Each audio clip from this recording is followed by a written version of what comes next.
गणतंत्र दिवस 2023 को लेकर आप बहुत एक्साइटेड होंगे, जैसा कि मैं एक्साइटेड हूं। गणतंत्र दिवस परेड में हमारी तीनों सशस्त्र सेनाएं, भारतीय सेना, भारतीय वायुसेना और भारतीय नौसेना बढ़ चढ़ कर हिस्सा लेती है। इस बार भारतीय वायुसेना की क्या भूमिका होने वाली है, इस वीडियो में मैं आपसे उस पर चर्चा करूंगा। नमस्कार, मेरा नाम शैलेश कुमार है और आप देख रहे हैं नेशनल डिफेंस। तो चलिए शुरू करते हैं। गणतंत्र दिवस 2023 समारोह की शुरुआत प्रधानमंत्री Narendra Modi national war memorial पर हमारे वीर शहीदों को श्रद्धा सुमन अर्पित कर करेंगे। इसके लिए एक इनर गार्ड बनाया जाएगा। तीनों सशस्त्र सेनाओं से 7-7 पर्सनल्स इस इनर गार्ड का हिस्सा होंगे। चूंकि इस बार इनर गार्ड को इंडियन एयरफोर्स लीड कर रही है, तो फ्लाइट लेफ्टिनेंट आकाश गंगाज कमांड करेंगे इस इनर गार्ड को। इसके बाद कर्तव्य पथ, जिसे हम राजपथ कहते हैं, वहां पर हमारी राष्ट्रपति द्रौपदी मुर्मू जी राष्ट्रीय ध्वज का अनावरण करेंगी, अनफर्ल करेंगी इंडियन फ्लैग को और उनको राष्ट्रीय सल्यूट दिया जाएगा।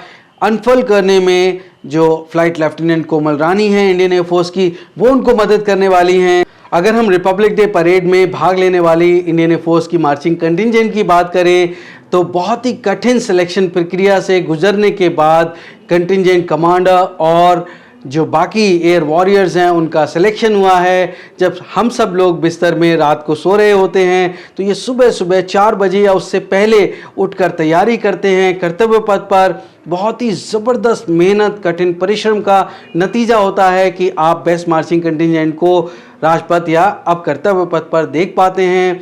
तो इस बार 144 एयर वॉरियर्स के साथ साथ 4 ऑफिसर्स होंगे जो इस कंटिंजेंट का हिस्सा होंगे। एक बॉक्स फॉर्मेशन में होंगे जो कि 12x12 की कॉलम और रो में रहेंगे।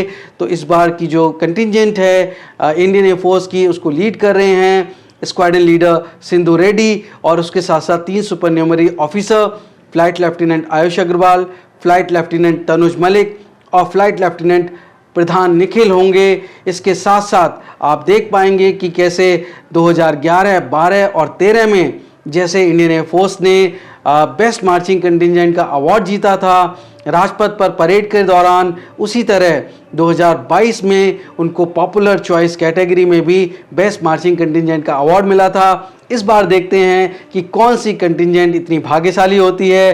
तो बिल्कुल बने रहिए इस वीडियो में आगे तक। अगर हम भारतीय वायुसेना की बैंड कंटिंजेंट की बात करें तो बहुत ही ज़बरदस्त है। इस बार इसमें 72 म्यूजिशियंस के साथ साथ 3 ड्रम मेजर्स हिस्सा लेने वाले हैं और बैंड कंटिंजेंट को लीड करेंगे वारंट ऑफिसर अशोक कुमार, जो कि भारतीय वायुसेना की तरफ से पिछले 26 सालों से रिपब्लिक डे परेड में हिस्सा ले रहे हैं और 16 सालों से तो वो लगातार बैंड कंटिंजेंट को लीड कर रहे हैं। प्रेसिडेंट द्रौपदी मुर्मू जी के सामने से जब ये बैंड कंटिंजेंट क्विक मार्च करेगी, तो जे जॉर्ज वीरसेम की जो मार्शल ट्यून है साउंड बैरियर और फ्लाइट लेफ्टिनेंट LS रूपचंद्र की जो लड़ाकू मार्शल ट्यून है वो प्ले की जाएगी। इसके अलावा बैंड कंटिंजेंट विजय भारत, स्पेस फ्लाइट, निडर, नॉर्दर्न बॉर्डर, टाइगर हिल और बहुत सारी ऐसी और भी मार्शल ट्यून प्ले करने वाली है जो हम सबको बहुत पसंद आने वाली है। अगर हम इंडियन एयरफोर्स की टैब्ल्यू की बात करें तो टैब्ल्यू का थीम है Indian air force power beyond boundaries. ये दर्शाता है कि कैसे भारतीय वायुसेना पूरी दुनिया में अपनी असीम शक्ति का प्रदर्शन करने वाली है। एक ग्लोब रहेगा टैब्ल्यू में जो कि घूमता रहेगा। इसके साथ साथ जो G-SAT है वो रहेगी। एक early warning and control system aircraft भी रहेगा इस टैब्ल्यू में। इसके अलावा LCA Mark II रहेगा, LCH रहेगा। बहुत ही ज़बरदस्त टैब्ल्यू है। नेत्रा के अलावा G-SAT 7A IF का जो IACCS है वो भी कंसोल पे दिखेगा आपको। जो फ्लाइंग प्लेटफॉर्म है LCA तेजस Mark II, आप जैसा जानते हैं कि डेल्टा विंग कैनार्ड एयरक्राफ्ट है हमारा, जिसको एडा ने डेवलप किया है और बहुत ही ज़बरदस्त पावरफुल इंजन के साथ में, पोटेंट सेंसर के साथ में ये डेवलप किया गया है भारतीय वायुसेना के लिए, जो कि MiG-21 जैसे एयरक्राफ्ट को रिप्लेस करेगा। इसके अलावा LCH प्रचंड है जिसको अभी हाल ही में भारतीय वायुसेना में शामिल किया गया है हाई एल्टीट्यूड ऑपरेशन के लिए। इसमें एंटी टैंक गाइडेड मिसाइल है और ये मिसाइल जो है वो 20 mm टरेट गन पे या एयर टू एयर मिसाइल या 70 mm रॉकेट पे जो है वो कैरी की जा सकती है। इसके अलावा एक एयरबस C295 एयरक्राफ्ट रहेगा जो कि एब्रो एयरक्राफ्ट को रिप्लेस करेगा, जो कि लॉजिस्टिक कैपेबिलिटी हमें देगा, हमारी भारतीय वायुसेना को देगा। भारतीय वायुसेना में जैसा कि हम जानते हैं कि जो ट्रेडिशनल बाउंड्रीज थी, लिमिट्स थी, उनको सरपास करते हुए, महिलाओं को अधिकार देते हुए, उनको सभी तरह की इक्वालिटी जो उनके मेल काउंटर पार्ट्स हैं उनके साथ दी गई है।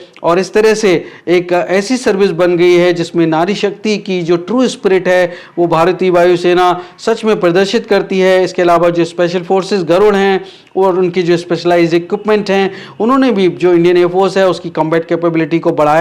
अब सबसे बड़ा एक्साइटमेंट होता है फ्लाई पास्ट का। भारतीय वायुसेना जानी इसीलिए जाती है तो 45 एयरक्राफ्ट जिसमें कि एक भारतीय नौसेना का, भारतीय वायुसेना के जो formations Republic day fly past में हिस्सा लेंगे उनके नाम हैं ध्वज, रुद्र, बाज, प्रचंड, तिरंगा, तंगेल, बजरंग, गरुड़ा, नेत्र, भीम, अमृत, त्रिशूल और विजय। अब इसके अलावा बीटिंग रिट्रीट जो है वो विजय चौक पे होगी 27 और 28 जनवरी को, और 29 जनवरी को ये कल्मिनेट होगी। 120 म्यूजिशियन जो हैं इंडियन एयरफोर्स के वो पार्टिसिपेट करेंगे इस इवेंट में। जो कंडक्टर होंगे वो सेरेमनी के वो होंगे इंडियन एयरफोर्स के director of music flight lieutenant LS अरूप चंद्र। तो उम्मीद करता हूँ इंडियन एयरफोर्स के रिपब्लिक डे परेड में पार्टिसिपेशन के बारे में ये वीडियो आपको पसंद आया होगा। अगर हाँ तो आप लाइक करिए, शेयर करिए, चैनल को सब्सक्राइब करिए। जय हिंद, वंदे मातरम।